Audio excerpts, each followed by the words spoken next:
Okay. Thanks, John. Every framework has to rest on some reasonable assumptions, and I think we have heard a lot about the underlying assumptions and which ones are needed to extend towards quantum applications. However, to be really useful, any framework has also to allow for quantitative predictions, and this is the point I'm going to address right now. If you just look at a typical summary when somebody is comparing frequentist approaches and Bayesian approaches, then you typically see such a list. Bayesian probability has some, has some benefits, and we can talk about that. And of course, it has also some downsides. This is taken from a presentation by Patrick Lam at Berkeley University last year. And there are some points we can debate about, but one issue which always comes up is that Bayesian inference is computationally intensive. So, and this topic, this point is repeated over and over again, and I want to tell you today that the situation has changed, and not everybody who is using this statement is really familiar with the latest developments. To a certain extent, this statement, of course, is true. If we compare Bayesian inference with classical frequentist statistics, then we immediately see a major difference. Frequentist statistics is dominated by maximization. We maximize, we apply maximum likelihood estimation, and the good thing of that is there are very powerful maximization algorithms available, conjugate gradient methods, simulated annealing in the case of multimodal distributions. Okay, that's very nice, can be parallelized, so this is fast, computationally very convenient. However, in the Bayesian approach, we need to do integrations. That's a key part of Bayesian inference. We need to do marginalizations of parameters, and even more important, we need to compute for model comparison the evidence, the so-called marginal likelihood. But integration in high-dimensional spaces is very challenging because unlike maximization, you have to take into account the full space of all the parameters, and this is a huge space, and we cannot really focus on the single pieces of the space like in maximization. So the main tools which are available for Bayesian calculations are asymptotic approximations of our functions, which reasonable fine if we have a sufficiently large number of data, the famous Laplace approximation. If we have integration problems which are sufficiently low dimensional, nowadays I would say around a number of dimensions of equal 10, we can either use classical quadrature schemes, or we can use some adaptive methods, and I will address those in the following. However, if we want to go to really large dimensions, we have to use different methods, and the most, and I think the only one which is really functioning is Markov chain Monte Carlo. And here we have to distinguish between two fundamentally different algorithms. The one standard type of algorithm which is capable of computing expectation values with reasonable efficiency, and there's another, let's say, class of Markov chain Monte Carlo methods which can also compute the volume, not only the expectation value, but also the volume of those integrals. And I think this is still the most challenging topic. To a certain extent, it's kind of, let's say, funny that I'm presenting some of those algorithms here, because John Skilling essentially invented nested sampling. Later this week, we will have here Redford Neal, which is one of the famous guys in the field of Markov chain Monte Carlo algorithms. So those are experts in the field, and I'm presenting algorithms which, meanwhile, I would say are standard. Redford Neal is going to talk about extensions. So this is really at the forefront. And I could say some words about that, but that's not suited for a tutorial. But he will be here, and I'm looking forward to that. So unlike 20 years ago, Markov chain Monte Carlo is meanwhile pretty standard. So you can find a reasonable amount of literature. So a good starting point for most of the integration techniques is numerical recipes. Be sure to have a look into the newest 3rd edition, because there have been huge changes compared to the earlier ones. A pretty new book, which is very comprehensive, is the Handbook of Markov Chain Monte Carlo. That's, I think, really giving the state of the art. Nice overview from a decade ago is the book of Liu. The, let's say, book which brought Markov chain Monte Carlo into the community, at least, let's say, if we look at the ISPER community, is Markov chain Monte Carlo in Practice, Girks Spiegelhalter, and a book which essentially was at the transition between the classical techniques of integration and the upcoming Monte Carlo techniques, is the one by Evans and Swartz. I could cite a lot of publications of Redford. Yes, just look on his website. He has a pretty good one. If you want to relate the Markov chain Monte Carlo approaches directly with Bayes, there is the book of Xavier, 2nd edition, with a very nice chapter about nested sampling. The book of Phil Gregory and Tom Laredo is promoting parallel tempering.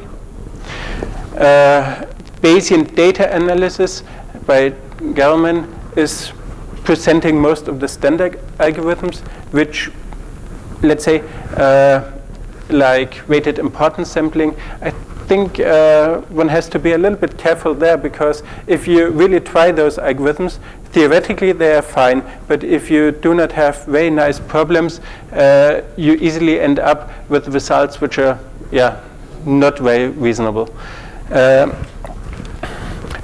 2 further books which present also algorithms which are used in machine learning is the very nice one, Pattern Recognition and Machine Learning by Bishop, and Information Theory, Inference and Learning Algorithms by McKay.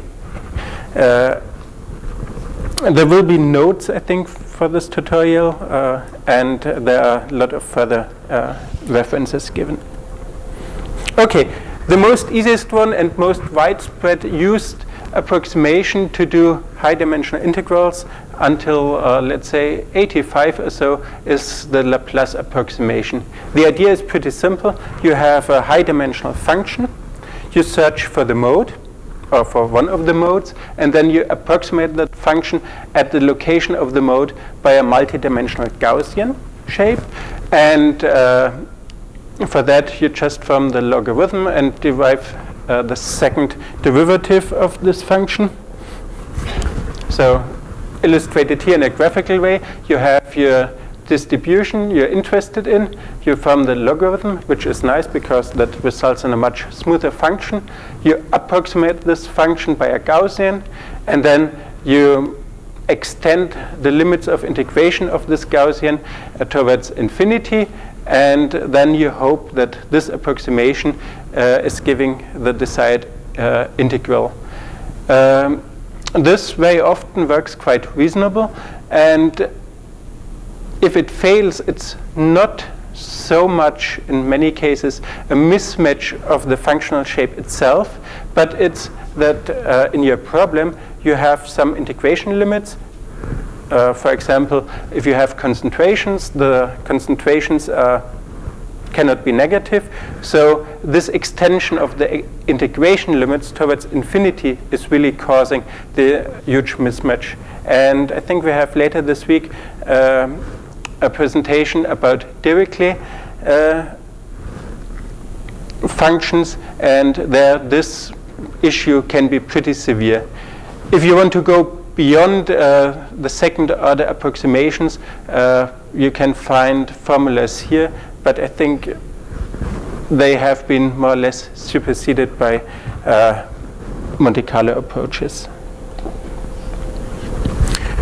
The other approach, if you want to do some math, you can use classical quadrature schemes.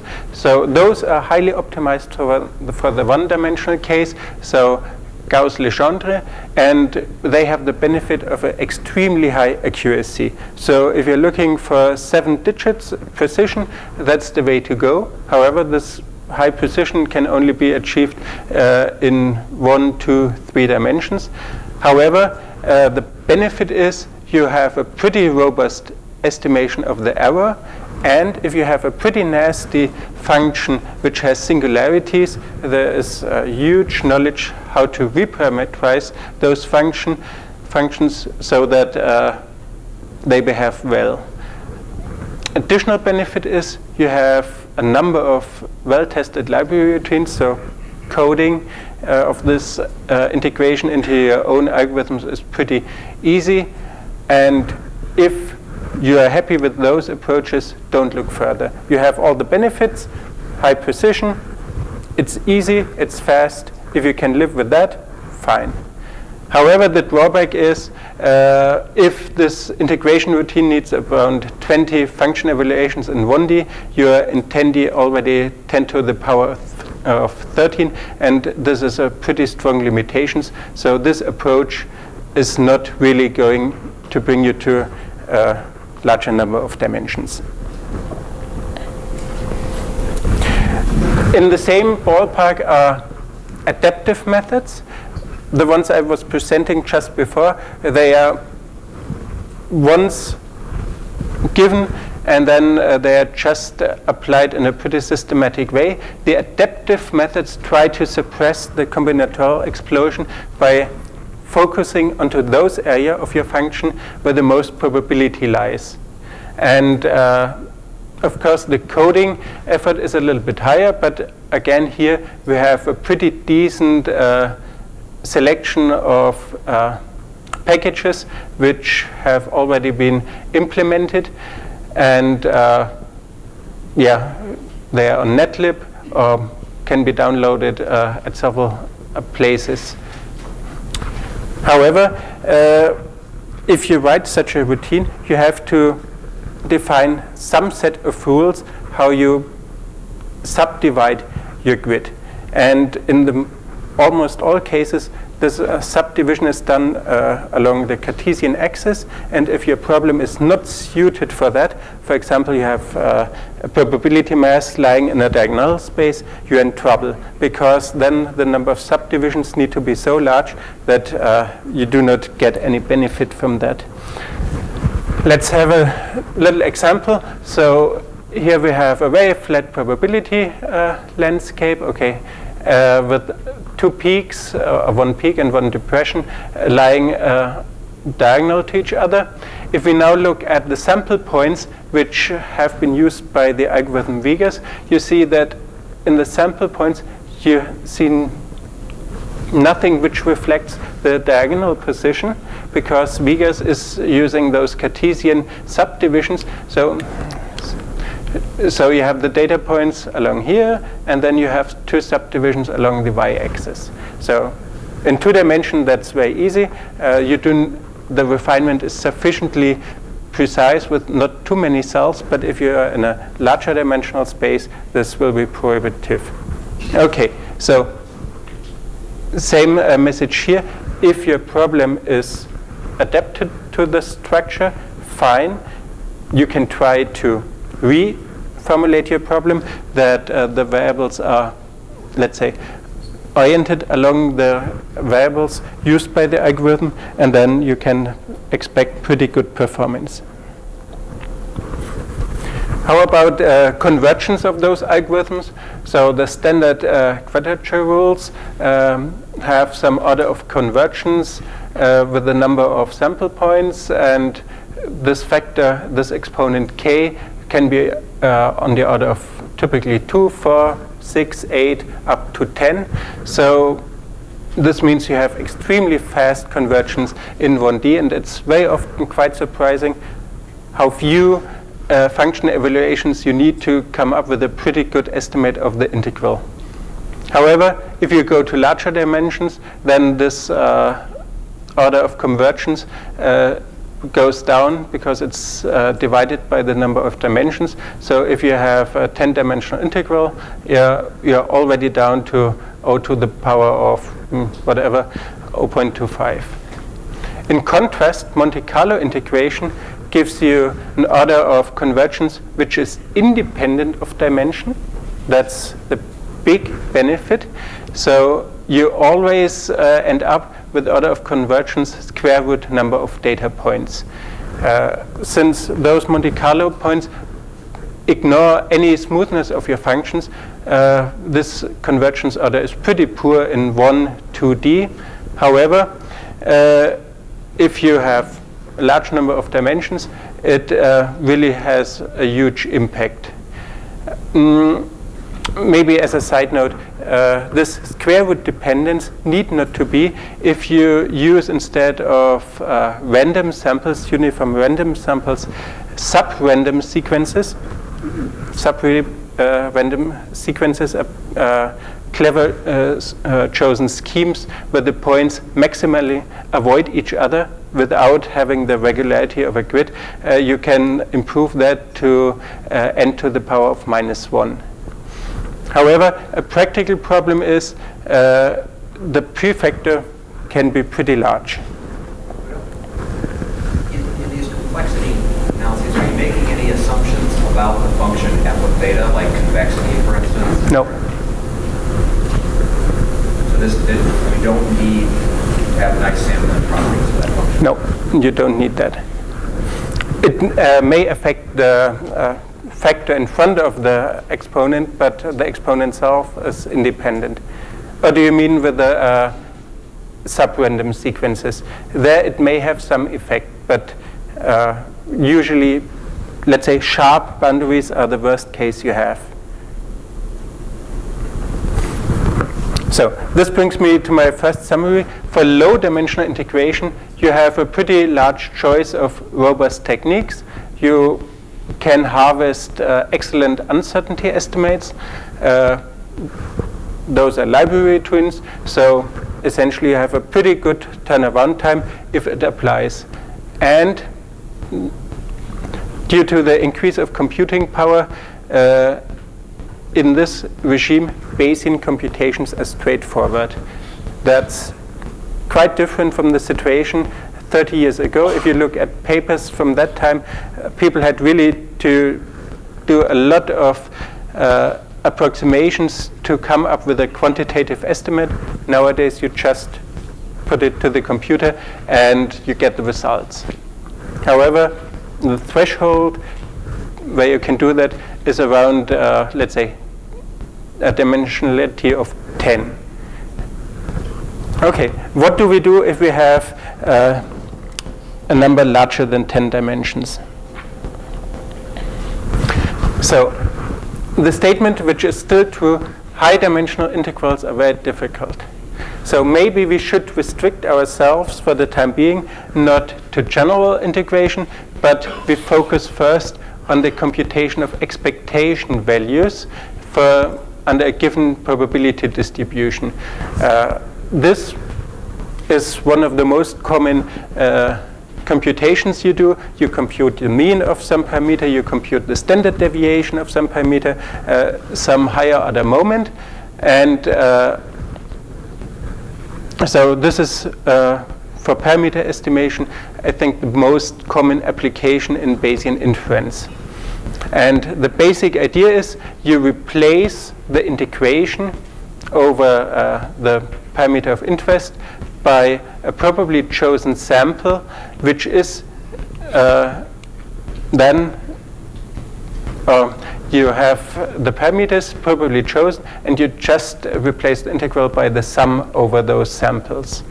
The nice property of that is that the variance of your expectation value shrinks as 1 over s, with capital S, the number of samples.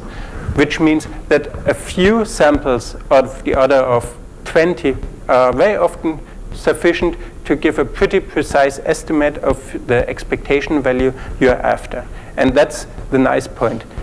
20 independent samples, properly chosen, are more or less sufficient. So, which brings us to the problem, how do I generate independent samples? If it's feasible, the method of choice is inversion sampling. Let's see, we have a probability distribution, pi of x, and we want to generate random samples from this distribution. If we can do the integral of this function, and so this capital pi of x, and we are capable of computing the inverse of this integrated function, then we have a straightforward recipe. We just generate a uniform random number in the range between 0 and 1, let's say u of s, do the inversion, and we get a sample x of s. When the probability function pi of x is large, then we have a large slope in the integrated function, which means that the density of projected points here is very high, exactly like we want it to have. So once we can do those two let's say integration and inversion, our problem is solved. The standard reference for that is non-uniform random variable generation from Luc Defroy, is available online, and there you can find hundreds of different methods how to do this in an analytic way. I was slightly skipping the point how to generate uniform random numbers. Most people know that their computer or their computing language has some built-in random number generator called urand or whatever. The recommendation is don't use that. And there have been so very bad disasters in the 60s and 70s with random number generators, which did everything instead of using really random numbers. And only in the last 10 years, I think the theory advanced to a stage that we really know how to generate uniform random numbers on a computer. So you can nicely see that in the literature. Until 2000 or so, there was more or less one standard random number generator type recommended, which is now completely fallen out of favor because of the bad properties. You can find an accessible introduction into that in the latest edition of Numerical Recipes. Highly recommended. If you compare second and third edition, it's completely different. Things which have been recommended in the second editions are absolutely discarded in the third one. So bottom line is, don't use the built-in uniform random number generator. Use something better. Okay. However, in almost all cases, we cannot apply this simple method of computing the integral and doing the inverse of that. The other common technique which works well in low-dimensional cases is rejection sampling. If we are capable of drawing random samples uniformly in the volume underneath our desired probability distribution, then those samples have the correct target distribution. How can we do that? We just use one of the distributions where we know how to generate samples from example, from the book of Defroy, or we can choose any distribution we like where we can do this integration and inversion. The only requisite is that our proposal function is always larger than the distribution we want to sample from. Then we generate samples, and we keep only those samples which are underneath our target distribution. And those samples are now distributed like we want them to be. And as I said, we only need 20 or so of those, and the expectation value is computed. However, there's one drawback with this simple approach. We need a pretty good match between the target distribution and our proposal function, because the efficiency essentially scales like the volume ratio. And if we are off by a factor of 2 in one dimension, that would mean that we are off by a factor of 1,000 in 10 dimensions, and then the efficiency goes down. And so this is a pretty good approach in low dimensions. And if you look into papers of Tom Loreda about experimental design, this is the way he proceeds to generate independent samples. And with those independent samples, essentially all quantities of interest are accessible, because you can reuse them to compute any moment you want. And that's a pretty efficient thing to do. So having established that generating independent samples in high dimensions is pretty hard, maybe we can proceed by abandoning the concept of independent samples. And that's the underlying idea of the Metropolis Hastings algorithm, which was voted under the 10 most important algorithms in the last millennium. The idea is we use the information that we are already in a pretty good area to generate a new sample. And the theoretical idea is that if we update our positions in an appropriate manner, we can eventually achieve samples from our target distribution. And I will show a slide, motivational slide. So going back to a discrete space, we have a transition matrix which works, which operates on a 3-state vector. And what we need is that our transition has certain properties. One property is that if we start from a point in space, or let's say from a distribution which is not the equilibrium distribution, then that we eventually draw samples from the equilibrium distribution. And here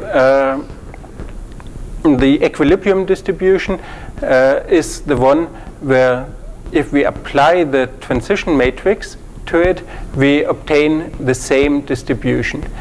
In this case, this equilibrium distribution is given by 0.6, 0.2, 0.2. And if you do the math, if we apply to an arbitrary initial state our transition matrix sufficiently often, then we always end up with our invariant distribution. For a practical point of view, those transition matrices are chosen that the detailed balance concept is fulfilled, which means that this side, starting from a transition, from a distribution P of x, and we apply the transition matrix, is equal to the opposite. We start from a distribution P of x prime and apply the inverse transition matrix. This is a slightly more restrictive concept than just that the invariant distribution has to be pi, but it has the very huge benefit you do not have to care about a lot of mathematical details. So almost all algorithms on the market use the detailed balance transitions. Maybe Radford Neal is saying something about benefits of using non-detailed balance algorithms, but this is a pretty, let's say, research area at the very forefront. So how do we implement that in practice? So we draw a proposal from a distribution, and this has to be some accessible distribution in most cases. So we use a proposal which is distributed like a normal distribution around our present state of the system with some spread. Then we compute the likelihood at the proposed state, and we compute this quantity, the minimum of 1, and the ratio of the probability for that distribution and the probability at the proposed location divided by the inverse transition and the old probability.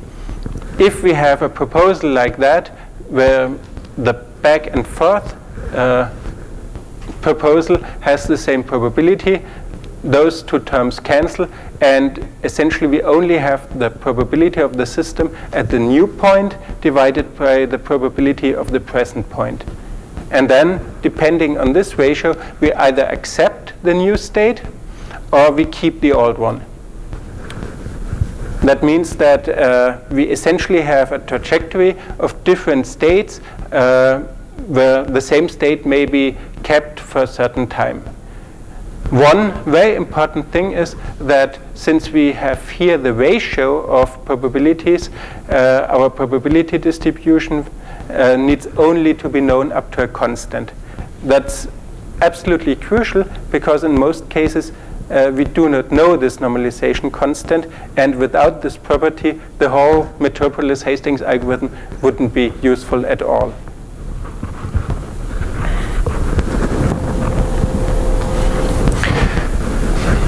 So how do we choose the proposal function? Very often it's a normal distribution, but which width? And the width of the proposal function has a tremendous impact on the performance of the Metropolis Hastings algorithm. Let's see, here we have a probability distribution which is very elongated, and here we have our present state, and schematically represented as circle. This is where our proposal function may map to.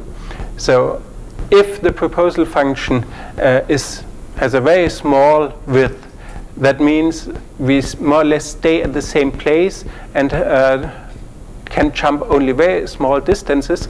This means that we accept almost all proposals, but we do not move very far. The other extreme is we have a very widespread proposal function. That means that most of our proposals are rejected. That means that we stay iteration after iteration at the same place, which is typically easy to identify if the location shows pattern like that, where there's nothing going on and then there's a large jump. And the optimum obviously is something in between, and the rule of thumb based on some asymptotic considerations is that you should aim for your proposals to have something in the range 25 to 40% acceptance. It's not really crucial, but if you deviate by too wide margin from that, then your chain is not really mixing well. And this can be made more precise looking at the autocorrelation of the samples. The key quantity is the number of practically independent samples from your Markov chain. If they would be fully independent, yeah, 20 or so would be sufficient. But since you're having a memory, those points which you accept are not independent. The correlation length can be computed of your chain, and here for 3 different values. And what you see is if the proposal width is too large, which means that you stay at the same position for a very long time, of course the autocorrelation length is also pretty large. The same is the case if you have a very small proposal width, then the autocorrelation is also slowly decaying, and proposal which is somewhere in between has the fastest decay of those proposals. So if you do Markov chain Monte Carlo, it's absolutely crucial to look at the autocorrelation of your parameters, otherwise you fool yourself. You can generate millions of samples if the autocorrelation's length is in the order of 100,000. That means that in the end you still only have 10 independent samples. So it's better then to optimize the width of the proposal function. Theoretically, we know how fast the chain is mixing. It depends on the second largest eigenvalue of the transition matrix. However, since we are in a continuous space, this matrix has infinite dimension, so computing of the second largest eigenvalue is infeasible. So this information does not really help. But now we have done our Markov chain Monte Carlo one. We have data, we have carefully computed the autocorrelation length, and now we are convinced that we have a number of independent samples. But the issue is we have not started from a typical sample. We have started with some initial state of the system. So how do we know that our chain has already converged to the equilibrium state? And that's, let's say, the open issue in Markov chain Monte Carlo. In practice, you can never be sure that you have already reached equilibrium. So you need to apply a number of, let's say, approaches, compute measures, which indicate at least to a certain extent that the chain behaves in a, that the Markov chain Monte Carlo sample behaves in a reasonable way. And the most common and most easiest applied way is you run several simulations, which is no problem nowadays because you have multi-core machines anyway. So let's say you run 10 independent chains. Then you compute the variance within a single chain. You compute the variance between the chains, and then you derive some statistic based on the difference of the within chain variance and the between chain variance. The basic idea is if your simulation has converged to the equilibrium distribution, then the variance of all chains should be the same because all the samples should come from the same distribution.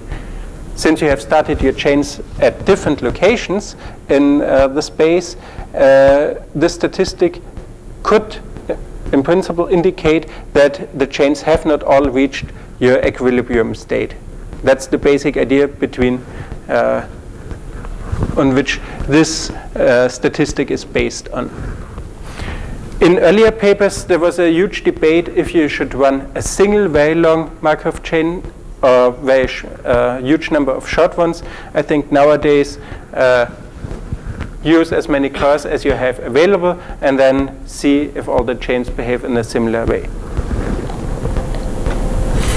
So typical examples are shown here. Here we have two different chains, and you see, just guided by eye, that the oscillations and the statistical properties appear to be very similar, which means at least there is no obvious reason to distrust that both chains are sampling from the same distribution. And indeed, the statistic which I was mentioning before of those chains is smaller than 1.02, and the ideal value would be 1. So here one would say there's no indication that convergence has not been achieved. Maybe I should point out that this is really an issue. There's a famous paper of Green where he introduced a reversible jump Markov chain Monte Carlo. I think meanwhile it has something around 3,000 citations. It was really the hallmark, introducing a completely new technique into the field of Markov chain Monte Carlo. And in 2003, he wrote another paper saying yeah, he redid the calculations, and indeed the simulations shown in that paper, that very famous paper, have not converged. Okay, but so that convergence is really the tough task to verify. An algorithm which is very common in the Bayesian field and has a close relation to Metropolis Hastings algorithm is Gibbs sampling. If you have a model where you can compute all conditional probability distributions.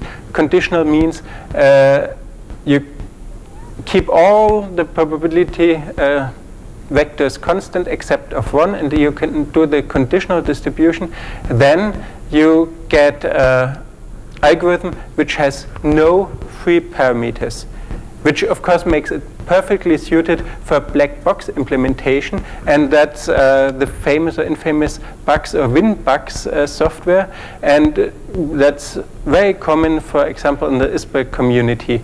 The issue is it only works if you can compute all the conditional distributions, and here you also need the normalization constant. And sometimes it appears that the models are tweaked so that you can use the software. So first there's a nice discussion, okay, we have this and that physical property, and then we completely disregard that and use an inverse gamma prior, because then we can do WinBugs. And of course, that's not the basic idea.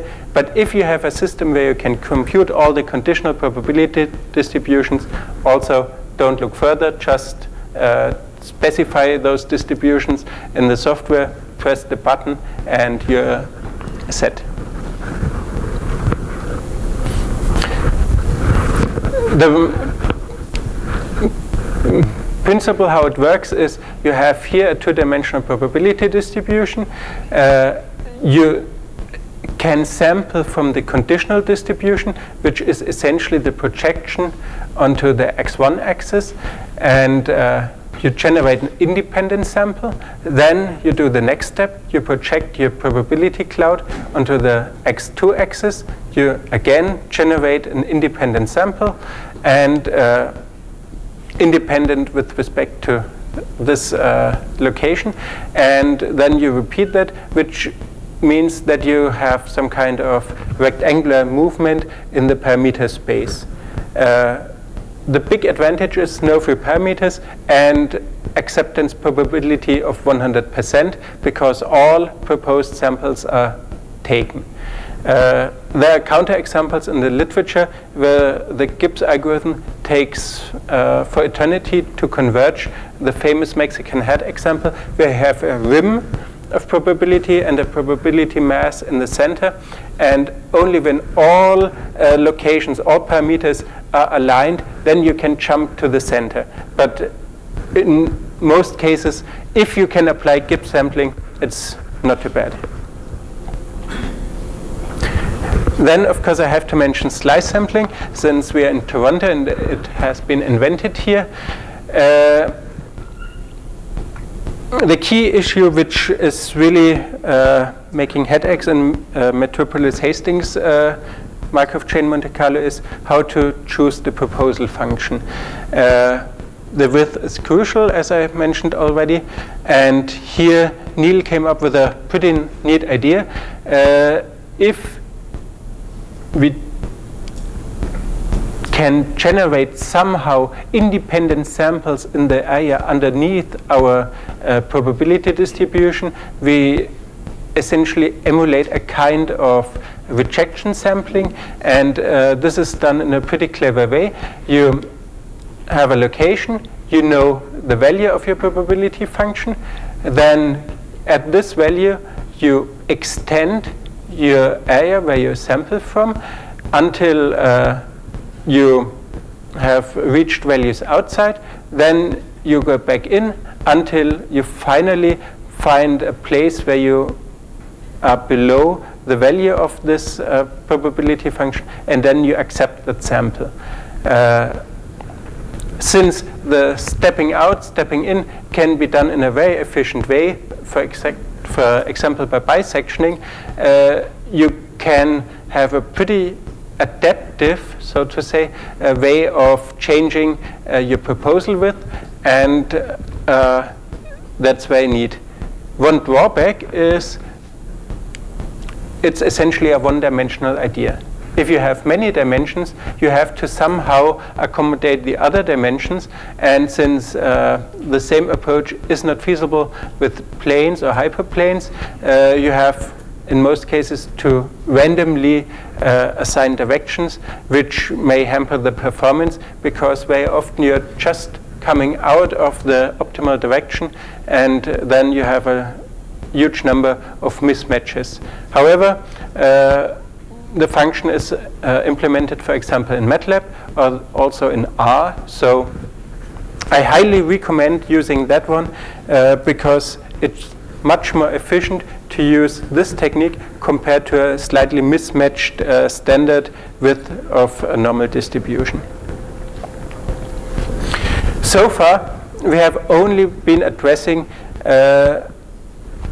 function values. We have been evaluating probability function values at a proposal state, and we have either rejected or accepted them. However, usually we know more. If we evaluate a function at a given state, we also have the information about the gradient in very many cases, and the algorithms presented so far do not make any use of that. And an algorithm which is taking into account also the gradient information, because then we know where the optimum, in which direction the optimum is the so-called Hamilton Monte Carlo, which was also labeled hybrid Monte Carlo until, let's say, 5 years ago. And the basic idea is we just emulate a physical system.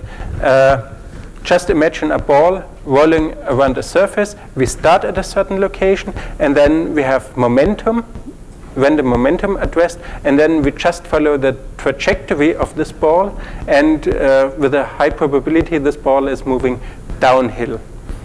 And after following the trajectory, then we randomize the momentum again and do that over and over. And since we have the downhill motion, we are much more efficient in following the gradient than just using a random walk.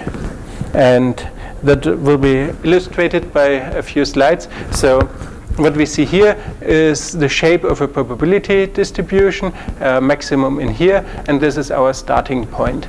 And initially we assign a random momentum. So moves over here, again moves over here, and then we just do that several times, and then you see at a certain instant the momentum is nicely matched with a probability distribution, and then we have a single step more or less near the center, and then it's oscillating around the center. So a standard Markov chain Monte Carlo move would slowly, with a random walk, approach that, and the exploration of this shape would take much longer.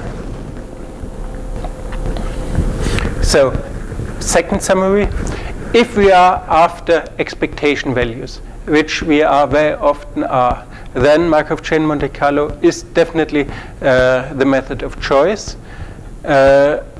Several variants of Metropolis Hastings algorithms are available. The crucial point is you can never be sure that convergence has been achieved. There is a variant which is called perfect sampling from the past, but this cannot be applied to almost all problems. And there are several specialized algorithms available which address random walk behavior. That's the just mentioned Hamilton Monte Carlo, the width of the proposal distribution, so use slice sampling, and acceptance ratio. So if your problem is suited, then Gibbs sampling can be used. One warning sign, Markov chain Monte Carlo essentially provides no warning signs if it's abused. So you always get a result, however, wrong. So act responsible.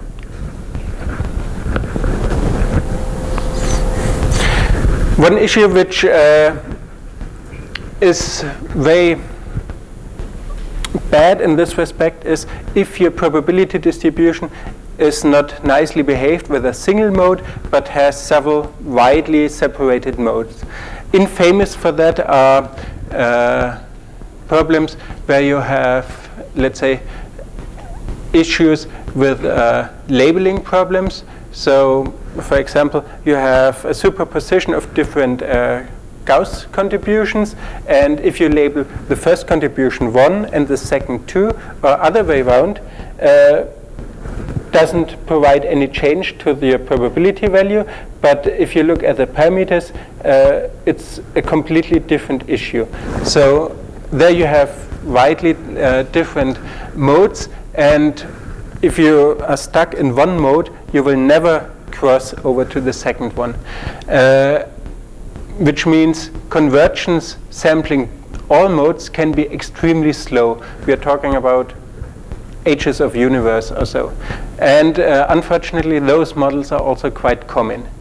There's one generic approach to that problem is to use tempered distributions which act as stepping stones in between, so that your Markov chain Monte Carlo code can actually cross those. And the most prominent examples in this respect are simulated tempering and parallel tempering.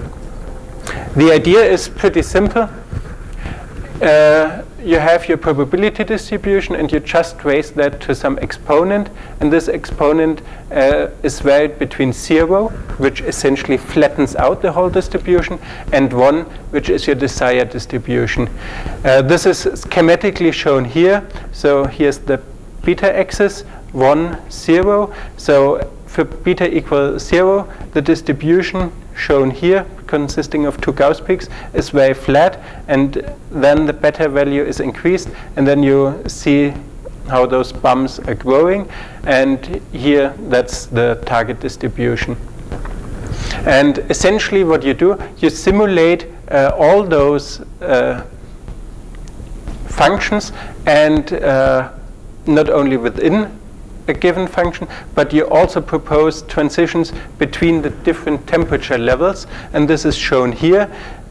Starting at the lowest level, a sample is then moving up to beta equals 1, later down, and the moment it reaches again the 0 level, a new proposal is created, and so on. Under some constraints, let's say you can create independent samples at the lowest level. You know that each bin here contributes an independent sample, so you have a nice qualitative and quantitative measure how many independent samples you have. The drawback, of course, is you have to simulate not a single probability function, but also all the other ones, and this is, of course, time consuming. And there's an additional problem. You have to adjust this parameter, which essentially is providing the transition probability between the different temperature levels. There you have to use try and error and optimize your code. Another algorithm is parallel tempering, which is essentially the same. Again, your probability distribution is raised to an exponent between 0 and 1. However, whereas in the simulated tempering approach, you had a single chain where you had transitions between the temperatures. Here you run all the temperature chains simultaneously, and you propose changes between the temperature levels. The benefit of this proposal is that you do not have to adjust the CM parameters. The drawback is that you have essentially multiplied your computational effort. If the temperature levels beta are not chosen appropriately, you do not have a mixing between the temperature levels, and if you do not have samples propagating from the beta equals 0 to the beta equal 1 level, essentially all the simulations are useless. So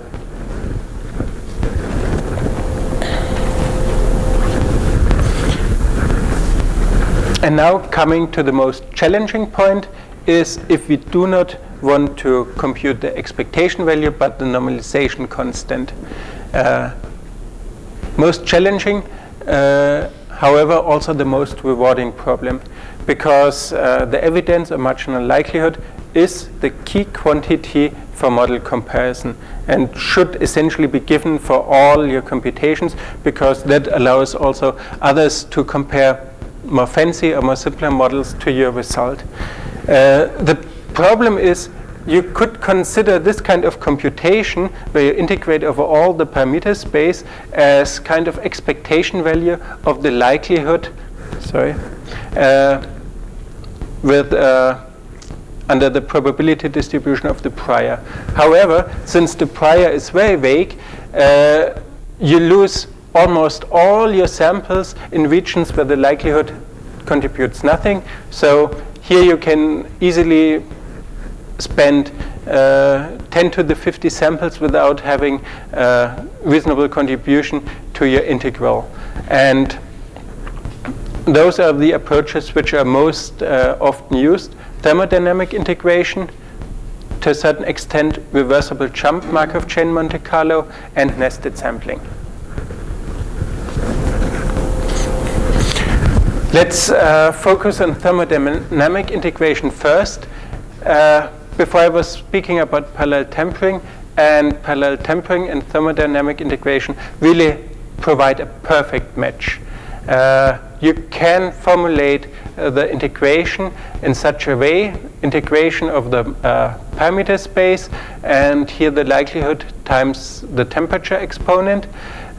You can rearrange that equation taking the log and the derivative, that for every temperature value you can use the samples of your parallel tempering simulation run, and then the computing of the evidence is reduced to a one-dimensional integral over those temperature levels. And here we see an example. Here the logarithm of the temperature level is given, and here this quantity, you see, minus 40,000, minus 10,000.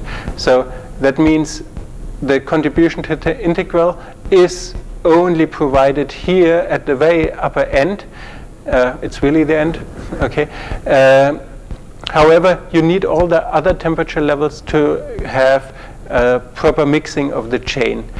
So if you are having problems with multimodality and you want to do parallel tempering anyway, this is a very easy way to go. And coming to the algorithm which has been proposed, I think, meanwhile, 6 years ago by John Skilling as dedicated algorithm for computing the normalization constant, we have nested sampling. Nested sampling is based on the ingenious idea to consider the likelihood as function of the probability mass of the prior. Since the prior is normalized, we know the upper limit is 1. And then we just rearrange the likelihood mass, that which fraction of the probability mass incorporate a likelihood value larger than, which gives us, in a very, very schematic way, such an arrangement. So the likelihood math which looks, or the likelihood values which are at the outermost edge is pretty small, and then it's increasing. And we can visualize that in the parameter space. We have, for example, in this case, 2 parameters, and here we see contours of constant likelihood and with raising value, and then you see that within the highest value you have only a certain fraction of prior mass enclosed. Essentially, you could assign to each point a value of prior mass and likelihood value. So the algorithm, as you see, is relatively simple. You start with a number of points, and then you replace the point of lowest likelihood by a new one drawn within certain constraints. In a Monte Markov chain Monte Carlo move, you would have here a soft constraint. Here it's a hard constraint. Otherwise, the algorithm is pretty similar, and the other lines here just address how you compute the evidence.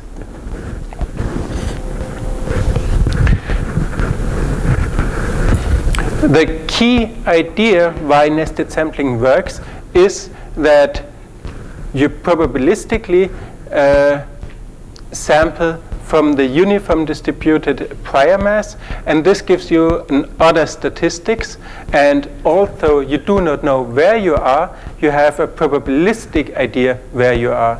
So, and this essentially means that your integration is now done with well-defined likelihood values, but you do not know where your x values are, but you have only a probability distribution.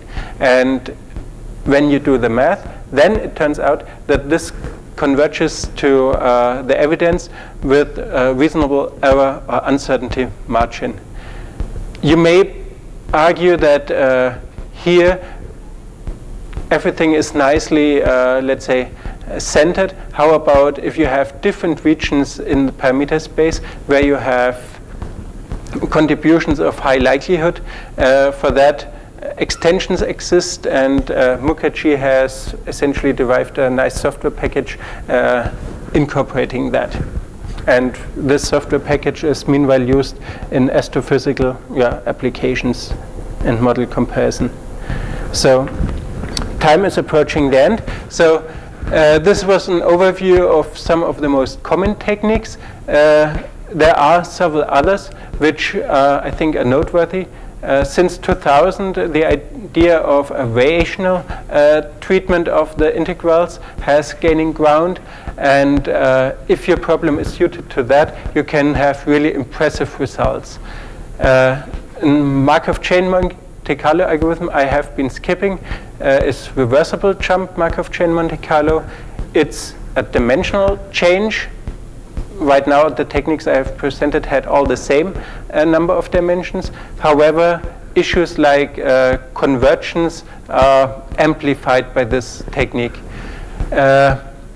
If you have dynamic applications like moving robot, where your state space is steadily changing, you should look into particle filter techniques, which are especially suited for that.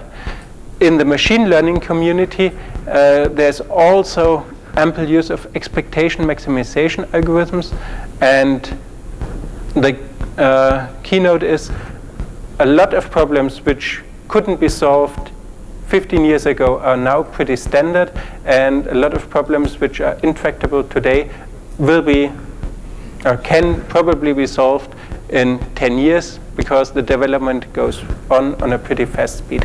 Thank you.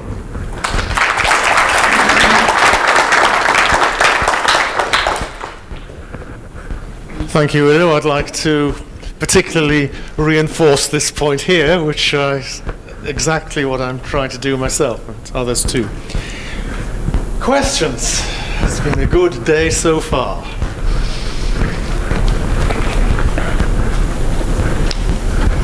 Maybe I didn't understand.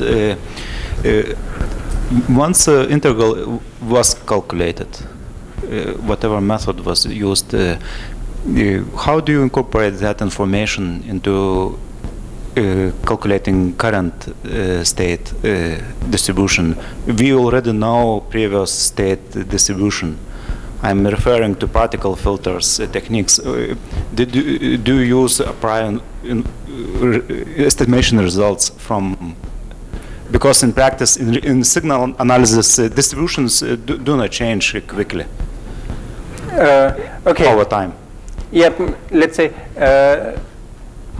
you have a certain state of the system where you want to estimate the position, for example, and for that you need a number of samples. However, given that you have identified your position, then the state is changing, and you are not so much interested in what was before, but what's the new one. And the way it is done is you have in your state space a number of samples distributed, and those samples are reweighted according to the new observations. So, and old ones which do not longer coincide with the observations you have taken are simply disregarded, and the new ones are multiplied. So essentially what you do is you have a kind of evolutionary scheme of really keeping track of moving maxima in your probability distribution. And the way it is done, that's essentially you have an estimate of your probability distribution, and from that you generate samples which are then propagated to the next step. So it's a highly developed technique, and essentially more or less standard meanwhile. I can give you some pointers to the literature if you're interested in. Udo, this is a very trivial question, namely, there are many sampling books also mentioned there are certain dimension beyond that is very difficult. You mentioned also up to 10 from the 10. Can you open it up? Why 10, not 11, not 15? Okay, let's say the key issue is how many function evaluations you can afford. We're coming close. Okay, that's the number of function calls, and essentially this is 20 to the power of dimensions. So if you can afford 10 to the 15 function calls with your computational budget, you can, without changing anything, just go a few dimensions further. But it's an exponential growth, so there's no way to extend that to higher dimensions. So, but 15 years ago, everybody had said, oh yeah, 7, 8 dimensions, that's the most. Meanwhile, we are at 10, and in 5 years, we are at 12, but that doesn't really solve the problem.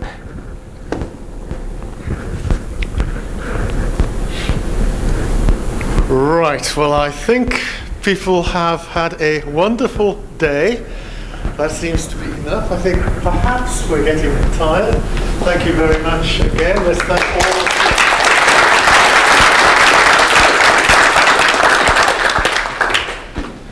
you. And that's 6:30, isn't it? There's a...